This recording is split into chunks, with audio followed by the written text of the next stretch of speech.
क्या हो, उसका कारण था जो भोजन तैयार किया गया है उसे खाने के लिए। जानते हैं हम मसीह में क्यों बुलाए गए हैं? इसे खाने के लिए। आप जानते हैं ये खाना क्या है? ये खाना है परमेश्वर को जानना। आप में से कितने लोग उस मेज पर एवरी डे बैठ के खाते हैं? एवरी डे आप परमेश्वर को जानते हैं। मैं आपको एक बात बताना चाहता हूं, और ये लेजी लोगों को बहुत हर्ट कर सकती है, और अगर हर्ट हो रहा है तो थैंक गॉड, परमेश्वर को महिमा दो आज के प्रभु, धन्यवाद, मरने से पहले आपने मुझे ये बात बताई। आप मुझे एक बात बताइए, एक स्त्री जिसका लहू बहने को जिसका प्रॉब्लम था, क्या उसने घर पे प्रार्थना की, पिता मैं दुआ करती हूं आपका बेटा अगर मुझसे प्यार करता होगा तो खुद चंगा करने आएगा? बाइबल कहती है वो अपने घर से निकली और वो यीशु तक पहुंची। क्या जकई ने ऐसे प्रार्थना की, प्रभु अगर आपका बेटा है तो मेरे पास खुद आएगा? वो पेड़ पे चढ़ा। मेरे भाइयों और बहनों, जिसको कुछ चाहिए था उन्होंने एफर्ट डाला अपना। कोई भी चीज आपके पास चलकर नहीं आएगी। अगर आप उस भोजन में से खाना चाहते हो तो आपको एवरी डे इस किताब को खोलना है और इसे लीगलिस्ट वे में नहीं पढ़ना है कि देखूं उसमें क्या क्या लिखा है ताकि लोगों को जज करूं कि तुम ऐसा नहीं करते हो, तुम ऐसा करते हो। क्योंकि आपको पता है ना, आजकल बहुत सारे लोग बाइबल को एक लीगलिस्ट वे में पढ़ते हैं ताकि देखें क्या क्या लिखा गया है, क्या क्या नहीं लिखा गया है। मैंने ऐसे बहुत सारे लोग देखे हैं कि पूरी बाइबल पढ़ने के बाद जानते हो क्वेश्चन क्या है उनका? यीशु ने पेड़ को श्राप क्यों दिया? माय गॉड, इतना वहां पर लिखा था विश्वास के लिए, विश्वास को एक्सरसाइज कैसे करूं, ये क्वेश्चन नहीं है। यीशु ने श्राप क्यों दिया? मुझे किसी ने उस दिन मैसेंजर पे, फेसबुक पे मैंने ऑन किया, उसमें लिखा था, सूरज भाई यीशु तुम्हारा प्रभु है, ये कैसा प्रभु है तुम्हारा, पेड़ को श्राप देता है? मैंने उनसे एक बात पूछी, मैंने बोला पूरे दृष्टांत में यही सीखा? बोलते नहीं, ऐसे तो बहुत कुछ सीखा, लेकिन ऐसा क्यों किया? लोग एक लीगलिस्ट वे में बाइबल पढ़ते हैं। मैं नहीं कहता हूं कि क्वेश्चन जो निकलता है वो गलत है, लेकिन क्या यही? हाँ जी, आप जानते हैं 2 दिन खाना नहीं खाओ, 2 दिन, देखो 2 दिन के बाद माइंड में एनर्जी है, हिसाबों में गड़बड़ हो जाती है। कई बार आप में से बहुत सारे लोग मैथमेटिक्स ऐसे ही जानते होंगे, 2 4, कोई आदमी कैलसी लेके काम करेगा, आप ऐसे ही बता दोगे। आप 2-3 दिन खाना नहीं खा के देखो, आप देखो आपको उठने बैठने में तकलीफ होगी, आपके बोन्स में इतना पावर नहीं होता है। अब मुझे एक बात बताइए, आप खाना नहीं खाओगे, आपको प्रॉब्लम होती है, ये इतने टाइम से जिसके अंदर नहीं गया, आप सोचो उसकी मेंटल कंडीशन क्या होगी, वो आदमी कितना स्ट्रेस के द्वारा डैमेज किया जा रहा है। परमेश्वर ने चाहा यह आदमी 70 साल जिए, 40 में चला गया। क्यों चला गया? क्या रीजन था? उसका रीजन क्या था? क्योंकि उसके माइंड के अंदर वो नहीं गया। आपको क्या लगता है कि अगर आप इस भोजन में से नहीं खाते हैं तो आपकी कंडीशन क्या हो जाएगी? आपको पता है? और जानते हो कौन से लोग इसमें से खाना पसंद नहीं करते? खाने के लिए भी तो आपको तोड़ना पड़ता है। वे लोग जो लेजी हैं, और दूसरे, मेरे पीछे बोलिए, 1.5 शाणे।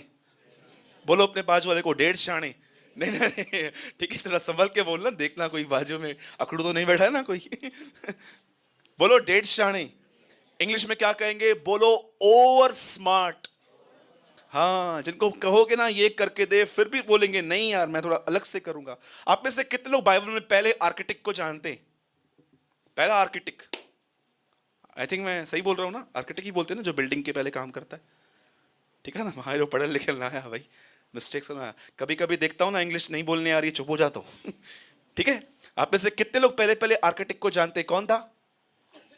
हाँ हाँ जी, जो बाइबल के अंदर पहला व्यक्ति था जो जानता था कि कैसे चीजें बनती हैं, मेरे ख्याल से वो मूसा था। उसने इतने बड़े बड़े पिरामिड्स बनाए थे, और प्रभु को, इस आदमी को ये बोलना था कि तू है ना मेरा तंबू बनाएगा। अब प्रभु जानता था ये बाबा, इसके अंदर ऑलरेडी बहुत कुछ कलाकारी घुसी हुई है, तो प्रभु ने कहा ठीक है, मंदिर बनाने से पहले ना 40 साल इसको जंगलों में घुमाएंगे। 40 साल में पूरा ज्ञान निकाल दिया। नहीं तो जानते हो प्रभु को क्या बोलता? प्रभु कैसे बनाना है बेटा? 3 तंबू बनाने। और बनाते बनाते वो अपना दिमाग चलाता, चौथा भी बना देते ना यार, जगह पड़ी है ना खाली, बना देते ना, इसमें क्या है? इसीलिए निर्गमन में कई बार लिखा गया है, जैसे मैंने उसे आज्ञा दी थी उसने वो वैसा ही किया। आप बिलीव कर सकते हो, बाइबल में एक ऐसा चैप्टर है निर्गमन के अंदर जिसमें 19 बार एक वर्ड आया है, जो उससे कहा गया था वो उसने किया 19 बार। आप में से कितने लोग ये बात चाहते हैं कि स्वर्ग की किताब में आपके लिए 5000 बार ऐसा लिखा जाए, जो मैंने इससे कहा था उसने वैसा किया? Tell me, lift your hand. 10,000 बार, 15,000 बार आपके लिए ऐसा लिखा जाए, जो मैंने इससे किया। लेकिन बहुतों के लिए ऐसा लिखा गया है वहां पर, इसको मैंने कहा और 1.5 शाणे ने कुछ अलग ही कर दिया। सॉरी, मैं थोड़ा मुंबई कर लैंग्वेज यूज कर रहा हूं आज। तो मैं आपको ये कहना चाहता हूं, परमेश्वर कई बार हमें फेल करता है हमारे कामों में, ताकि हम अपनी स्मार्टनेस से निकल के हम वहां आए, उस पर निर्भर रहें और वो हमें फिर से बनाए। आमीन। बोलो यीशु मसीह की। तो मैं चाहता हूं सबसे पहले आज आप मीटिंग स्टार्ट होने से पहले अपने पास वाले को विश करो और बोलो भोजन खाने के लिए बुलाए गए हैं। हाँ, डोंट वरी, आज मीटिंग के बाद कुछ भी नहीं है, लेकिन मैं आपको जस्ट बता रहा हूं ये अलग ही फूड है। यीशु के चेले आके उसे कहते हैं भोजन। यीशु कहता है मेरे पास एक भोजन है जिसे तुम नहीं जानते। वाह। और जानते एक जगह वो क्या कहता है, मेरा भोजन यह है कि मैं अपने बेचने वाले की इच्छा पूरी करूं। आइए, मैं चाहता हूं ये लास्ट 10-15 मिनट्स आप इस बात पे बहुत ध्यान दीजिए। बाइबल ऐसा कहती है कि यीशु यरीहो में आया। आप में से बहुत सारे लोग यरीहो का इतिहास नहीं जानते हैं, इसलिए मैं एक बार फिर से दोहरा रहा हूं। यरीहो वो नगर है जिसके लिए यहोशू की किताब में ऐसा लिखा गया है कि इस नगर को कोई नहीं बनाएगा। जब इस नगर को कोई बनाए तो उसका पहला बेटा मरेगा, और अगर इसके ऊपर कोई सुपर स्ट्रक्चर रखेगा तो उसका आखिरी बेटा मरेगा। आप जानते हैं इतने सालों से इजराइल में यरीहो में कोई नहीं रहता था। मेरा यह सवाल था, प्रभु इतने सारे देश के इतने सारे शहर थे उसमें, पर आपने यरीहो के लिए ऐसा क्यों कहा कि ये नगर फिर से बसाया नहीं जाना चाहिए? अगर आप बाइबल को आराम से पढ़ोगे, सबसे ज्यादा ब्लैक मैजिक यरीहो में था। आप में से कितने लोग ये बात जानते हैं, नरक में जाने वालों में लिस्ट में चौथे आदमी कौन है? टोना, ब्लैक मैजिक करने वाले। आप जानते हैं, मैं नहीं कहता हूं कि हम सब ब्लैक मैजिक में कोई इन्वॉल्व हो सकता है, बिल्कुल भी नहीं, लेकिन आज ब्लैक मैजिक की जगह किसी और चीज इन्वॉल्व हो गई है। वैसे उन दिनों में लोग क्या करते थे, उनका सहारा लेते थे अपने काम करवाने के लिए, लेकिन आज बहुत सारे लोग उन प्लेसेस पे नहीं जाते हैं, लेकिन वो लोगों पे डिपेंड हो गए हैं। और आप जानते हैं इस नगर को कभी नहीं बनाया गया था, लेकिन अब यीशु इस नगर में आया और यीशु ने इस नगर में 2 लोगों से मुलाकात की थी, एक जक्कई, दूसरा ये आदमी। यहां पर उसने काम करना स्टार्ट किया। वो उसका पहला बेटा था, वो क्रूस पे मरा। जिसने व्यवस्था दी उसी ने व्यवस्था पूरी भी की। परमेश्वर ने कहा था जो उस नगर को बनाएगा वो मरेगा। यीशु ने बनाया और वो उसका पहला बेटा था। वचन के अनुसार और विधियों को उसने पूरा किया, वो मरा। उसके बाद बाइबल कहती है जब वो यरीहो में आया तो वहां पर जानते हैं क्या हुआ? एक भिखारी बैठा था वहां पर। और ये हमेशा उन दिनों में भिखारियों की पहचान इस तरह होती थी, वो अपने कपड़ों के ऊपर एक कपड़ा और डालते थे, जैसे काला कोट एक पहनते थे। और जब भी एक आदमी उनको देखता था कि इसने ब्लैक कोट पहना है, वो जानता था ये नीडी है, इसको जरूरत है। कोई इनको फ्रूट, कोई इनको कपड़े, कोई इनको कैश देके वहां से निकलता था। एक दिन यीशु वहां से आया। ये अंधा था, इसने यीशु को देखा नहीं था, लेकिन इसने पहली बार उस सुनसान सड़कों पे एक जुलूस देखा था। एक जुलूस था वहां पर, एक आवाजें आ रही थी, क्योंकि आपको पता रहेगा यीशु जहां भी जाता था लोग बोलते थे होसना होसना। होसना का मतलब जानते हैं? होसना का मतलब है हमारा उद्धार कर, सेवस। आप पढ़ सकते हैं हिब्रू में। होशना का मतलब होता है हमारा उद्धार कर, हमें बचा। मैंने रिसेंटली ये हिब्रू में समझा। और जब उसने ये वर्डिंग सुनी कि लोग चिल्ला रहे हैं, बाइबल कहती है उसने कहा, हे यीशु दाऊद की संतान मुझ पर दया कर। और आपको पता है वो इतना जोर से चिल्ला रहा था कि लोग इरिटेट हो रहे थे। मैं आपको सच बताता हूं, कई बार आप प्रभु में बढ़ोगे ना, कुछ लोग इरिटेट होंगे, कुछ लोग आपकी स्पिरिचुअल लाइफ को नहीं समझ पाएंगे, कुछ लोग को ऐसा लगेगा कि आप अपनी जिम्मेदारियां छोड़ के अधिक इशू इशू करते हो। लेकिन मैं आपको बताता हूं, वहां पर रुकिए मत। ऐसा कोई भी नहीं है बाइबल के अंदर जो परमेश्वर में बढ़ना चाहता था और वो एक कंफर्ट जोन में होता था। जब भी आप प्रभु में बढ़ेंगे, आपकी जिंदगी में कलेश आएंगे, वो इसीलिए आएंगे ताकि आपकी ग्रोथ रुक जाए। जिनको ग्रो करने का कोई कोई उनकी जिज्ञासा ही नहीं है, मैं उनकी बात ही नहीं कर रहा हूं, पर एटलीस्ट आपने कई बार देखा है, आप कई बार 3-3 4-4 दिन आत्मा में रहते हो, गीत गाते रहते हो, मन खुदा में बिजी रहता है, अचानक कुछ होता है, आप सब रिलिम से बाहर आ जाते हो और अचानक आपको ऐसा महसूस होता है कि अब मैं एक दिन अनबिलीवर की तरह बिहेव कर रहा हूं। मैं आपको बताना चाहता हूं, कई बार आप जब प्रभु में बढ़ोगे ना, बहुत सारी बातें आएंगी। यीशु ने कहा वचन के कारण कलेश आएगा, 100% आएगा। कितने लोगों को ये वचन पसंद है? शरीर का जन्मा आत्मा के जन्माए हुए को सताएगा। क्या दृष्टांत बताता है पौलुस कि कैसे इश्माइल इसहाक को परेशान करता था।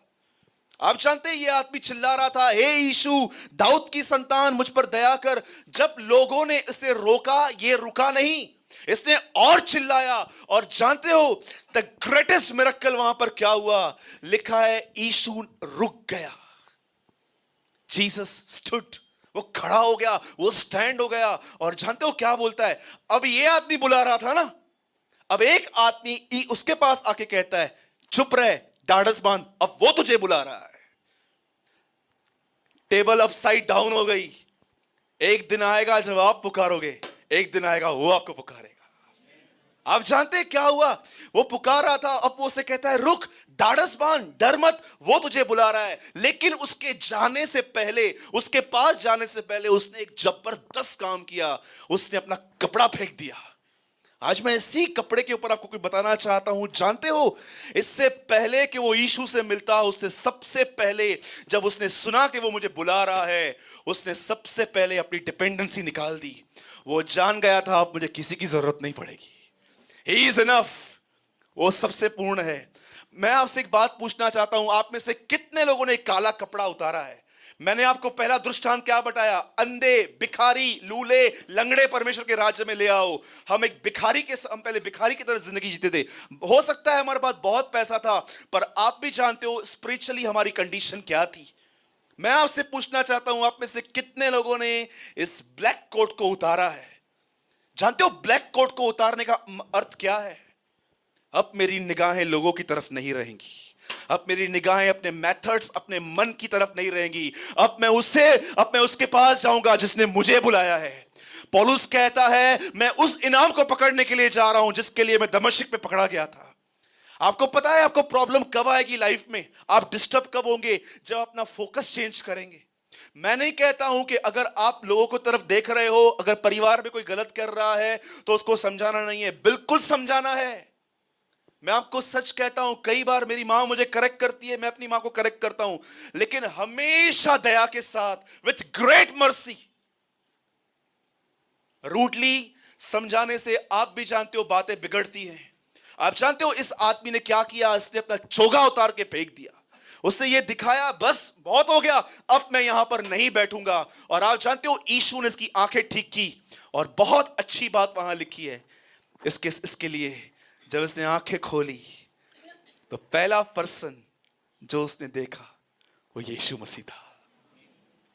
आज किसकी आंखें खुल जाए तो पद्मावती पिक्चर में चले जाएंगे। चलो चलो चलो, 3 से 6 पिक्चर लगी है, चलो देख कर आएंगे। लेकिन जानते हो, आप पढ़ना, और अंकल मैं ये बिलीव करता हूं, कितने लोग ये जानते हैं जब यीशु मुर्दों में से जिंदा हुआ, उठा लिया गया, कितने लोग थे जो ऊपर बैठे हुए थे, प्रेयर कर रहे थे? 120। मैं पूर्ण दिल से यह विश्वास करता हूं उस 120 में बिरतुमाई भी बैठा हुआ था। जानते हो उसके लिए क्या लिखा गया है? और वो मार्ग में यीशु के पीछे हो लिया। उसने जिससे चंगाई पाई वो उसके पीछे चल दिया। आप जानते हैं मैं आपको आज ये क्यों बता रहा हूं? आप में से कितने लोग ये बात जानते हैं इब्रानी का लेखक एक याजक था? मैं ये बिलीव नहीं करता हूं कि उसको लिखने वाला पौलुस है, क्योंकि पौलुस हमेशा तीमुथियुस को भाई कहता था, बेटा कहता था, लेकिन इस किताब में तीमुथियुस को भाई कहा गया है। हमारा भाई तीमुथियुस जेल से छूट गया है, पौलुस ने हमेशा उसे बेटा कहा, तो इस पत्री में उसने उसको भाई क्यों कहा? यह बात साफ दर्शाई गई है कि भले राइटर कोई भी हो, लेकिन एक बात तय है, इसे लिखने वाला पवित्र आत्मा था। और आप जानते हो, उस पवित्र आत्मा ने 11वें अध्याय में कहा है, विश्वास से इब्राहिम ने बेटा पाया, सारा ने गर्भ धारण करने की शक्ति पाई, यरीहो ने शहर पना गिरा, यहोशू ने शहर पना गिराई, मूसा ने लाल समुद्र 2 भाग किया, उसने ये किया वो किया। अब जानते हो 11 अध्याय का अंत क्या है? लास्ट में लिखा गया है, आओ अब हम एक नई वाचा में आए हैं। वो कहता है सबको निहारना बंद करो, आओ हम उस यीशु की तरफ देखें जो क्रूस पे चढ़ाया गया। वो बोलता है we are the people of new covenant, हम नई वाचा के लोग हैं। हमें इब्राहिम, इसहाक, याकूब, मूसा, एलिया, सैमुअल, दाऊद, शिमशोन, यहेजकल, यिर्मयाह, दानियल, इनको देखने की कोई जरूरत नहीं है। खुदा ने हमें इससे अच्छी चीज दी है, उसका बेटा। आओ उसकी तरफ देखें। और लिखा है उसको देखने से क्या मिलेगा? लिखा है उसने मरते समय इतना विरोध सह लिया ताकि तुम निराश होकर साहस न छोड़ो। इब्रानी का लेखक कहता है जो उसको देखेंगे उनके अंदर इतनी सहने की शक्ति होगी कि वो हर माहौल